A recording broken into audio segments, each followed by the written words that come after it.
Hey there, friend. First time waking up in an undead asylum?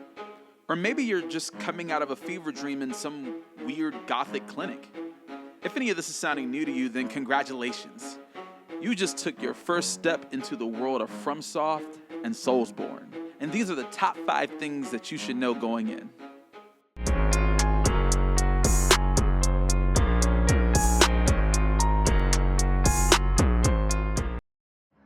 Welcome back to another installment of Lay's Potato Clips. My name is Lost Angel of Havoc, and here we got a little bit of everything. Today I wanted to talk about a franchise that I fell madly in love with not too long ago, and quite frankly, I never saw myself playing these types of games. In fact, the first time I actually played one of these games, I got about 5-10 minutes in, and I put it down. I didn't understand anything about the mechanics, how things worked. I didn't even really grasp how to navigate my way through the first initial area. I was lost, I was scared, and I wasn't having it. So I put it down and was like, nah, that's enough for me, fam. Coming from a game like Destiny, I'm just here for my loot, shoot some shit, and I wasn't getting any sort of fulfillment from third-person action and adventure, gothic fantasy, none of it. So I let it be. But fast forward to about 2019, 2020, I'm streaming one night. My boy Gamma Trap jumps into the chat. We're having a good time. We're talking back and forth. Brilliant artist, by the way. Y'all should really give him a follow and check out his work. Anywho, we're talking games. He goes, "Hey Lay, my boy, have you, pray tell, ever heard of a game called Dark Souls?" And I go, a little bit. Now, to make a long story short, he essentially convinces me to start playing Dark Souls 3 on stream. And y'all, your boy had rules. Okay?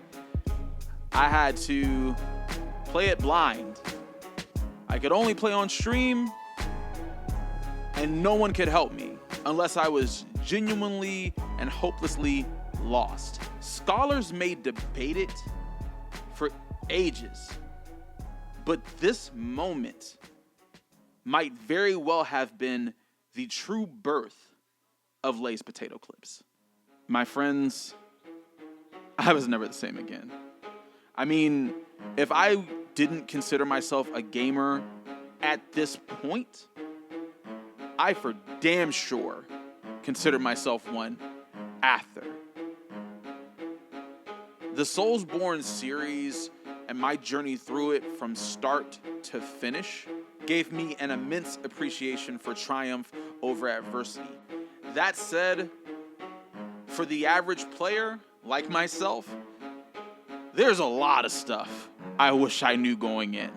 And more than that, these games overall have a reputation for being difficult, challenging, frustrating, the perfect formula for rage quitting. So I'm here to share with you my experience as an average player and give you the top 5 things that you should know going into your first Soulsborne adventure. Tip number 1, prepare to die. I'm not being cute, not trying to be facetious. It's literally in the primary tagline and marketing materials for the initial game, and it means it. You might die a lot. So that's the most important thing to get established right out of the gate. It might come across as a meme, but the reality is that's just how the game is designed. It wants you to fail so you can learn from your failure. And it's really good at punishing you when you don't take those opportunities to learn. So just take your time, pace yourself, and pay attention. You'll gradually realize as you're going through your playthrough that things become smoother as you start to learn things. So just roll with it. Tip number 2, Souls. That's the name of the game. Literally. I know. I will see myself out as soon as I'm done with this video. But the next big point of information that I wish someone explained to me when I first started is that each game, for the most part, has a single currency that can either be used to buy items, upgrade equipment, or more importantly, upgrade your stats. Trust me, Knowing when to do any of these things can mean all the difference in how you progress through the game, especially when considering souls are lost upon death. Now, you can recover them, but you got to make it back to them safely and then get to a checkpoint safely. And I've got to tell you, none of that is easy. Depending on where you're at, that run can be pure nightmare fuel. I'm not kidding.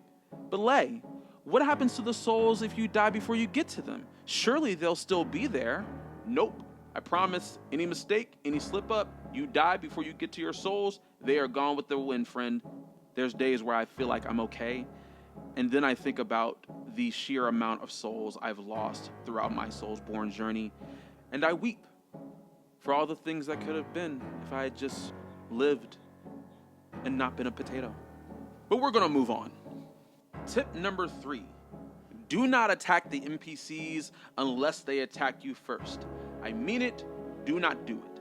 I promise it's not going to end well for you. Not only can this interrupt or permanently negate any key quest lines that you could do, you might not even be strong enough to handle the smoke that you asking for. And we just talked about making sure that you making the right decisions to keep your souls. So I'm gonna set the scenario. You attack an NPC, maybe you survive, but now every time you go to that area, you got somebody there ready to take your head, fam. So unless they're approaching you like Dio did Jotaro in JoJo's Bizarre Adventure, just sheath your sword.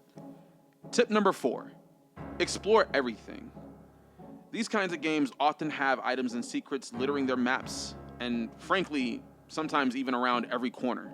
In any given area, you might find something that unlocks specific items from a vendor that you can purchase, a rare weapon or armor piece. So just make sure that you take your time in each area and see what you find. Tip number 5, don't be afraid to experiment. Frankly, these games can make it really hard to pick a lane. You might be thinking at some point, do you want to go with range or do you want to be all about melee combat? Honestly, just do what feels fun. There's a starting class that I think it has all base stats at like 10, and it's called the Deprived. You ain't got no clothes, no armor, just a club and a dream. But I tell you what, if it feels fun, go for it. I could sit here and talk about optimizing for survivability and DPS, but frankly, I'm all about just having a good time while I'm playing. My best memories from these games are just the times where I had to figure it out. So all I can tell you is play the way you want to play, and if you hit a wall and what you're using isn't working out, try something else. See what happens. As always, I just want to give you a massive thank you for taking time out of your day to check out this video and just give the channel some love. If you found this video helpful in any way, please be sure to give it a thumbs up. It's a little bit, but it does go a long way in helping the channel grow. If you've got any feedback or you feel like I missed something, please be sure to leave it in a comment below. I always try to be pretty responsive. And lastly, if you like what you saw and want to see more, by all means, hit that subscribe button and turn on notifications so you don't miss the next one. My name is Lost Angel of Havoc, and you've been watching Lay's Potato Clips. We'll see you next time, friends. Same late time, same late channel.